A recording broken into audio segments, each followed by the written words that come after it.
और यहोवा ने नूह से कहा, तू अपने सारे घराने समेत जहाज में जा, क्योंकि मैंने इस समय के लोगों में से केवल तुझी को अपनी दृष्टि में धर्मी देखा है। सब जाति के शुद्ध पशुओं में से तो तू 7-7 अर्थात नर और मादा लेना, पर जो पशु शुद्ध नहीं है उनमें से 2-2 लेना, अर्थात नर और मादा। और आकाश के पक्षियों में से भी 7-7 अर्थात नर और मादा लेना, कि उनका वंश बचकर सारी पृथ्वी के ऊपर बना रहे। क्योंकि अब 7 दिन और बीतने पर मैं पृथ्वी पर 40 दिन और 40 रात तक जल बरसाता रहूंगा। जितनी वस्तुएं मैंने बनाई है सबको भूमि के ऊपर से मिटा दूंगा। यहोवा की इस आज्ञा के अनुसार नूह ने किया। नूह की अवस्था 600 वर्ष की थी जब जल प्रलय पृथ्वी पर आया। नूह अपने पुत्रों, पत्नी और बहुओं समेत जल प्रलय से बचने के लिए जहाज में गया, और शुद्ध और अशुद्ध दोनों प्रकार के पशुओं में से, पक्षियों और भूमि पर रेंगने वालों में से भी 2-2 अर्थात नर और मादा जहाज में नूह के पास गए, जिस प्रकार परमेश्वर ने नूह को आज्ञा दी थी। 7 दिन के उपरांत प्रलय का जल पृथ्वी पर आने लगा।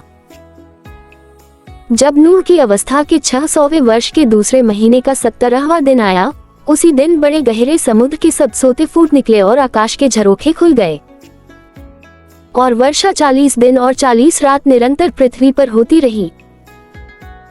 ठीक उसी दिन नूह अपने पुत्र शेम, हाम और येपेत और अपनी पत्नी और तीनों बहुओं समेत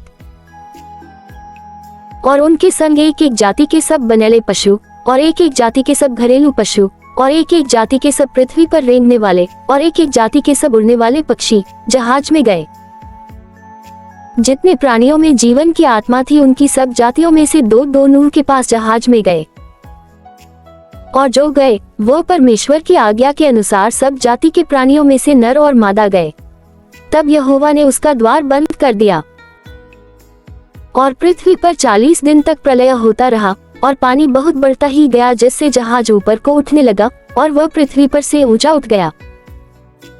और जल बढ़ते बढ़ते पृथ्वी पर बहुत ही बढ़ गया, और जहाज जल के ऊपर ऊपर तैरता रहा, और जल पृथ्वी पर अत्यंत बढ़ गया, यहाँ तक कि सारी धरती पर जितने बड़े बड़े पहाड़ थे सब डूब गए। जल तो 15 हाथ ऊपर बढ़ गया और पहाड़ भी डूब गए। और क्या पक्षी, क्या घरेलू पशु, क्या बनेले पशु और पृथ्वी पर सब चलने वाले प्राणी और जितने जंतु पृथ्वी में बहुतायत से भर गए थे, वे सब और सब मनुष्य मर गए। जो जो स्थल पर थे उनमें से जितनों के नथनों में जीवन का श्वास था सब मर मिटे। और क्या मनुष्य, क्या पशु, क्या रेंगने वाले जंतु, क्या आकाश के पक्षी जो जो भूमि पर थे, सो सब पृथ्वी पर से मिट गए। केवल नूह और जितने उसके संग जहाज में थे वे ही बच गए।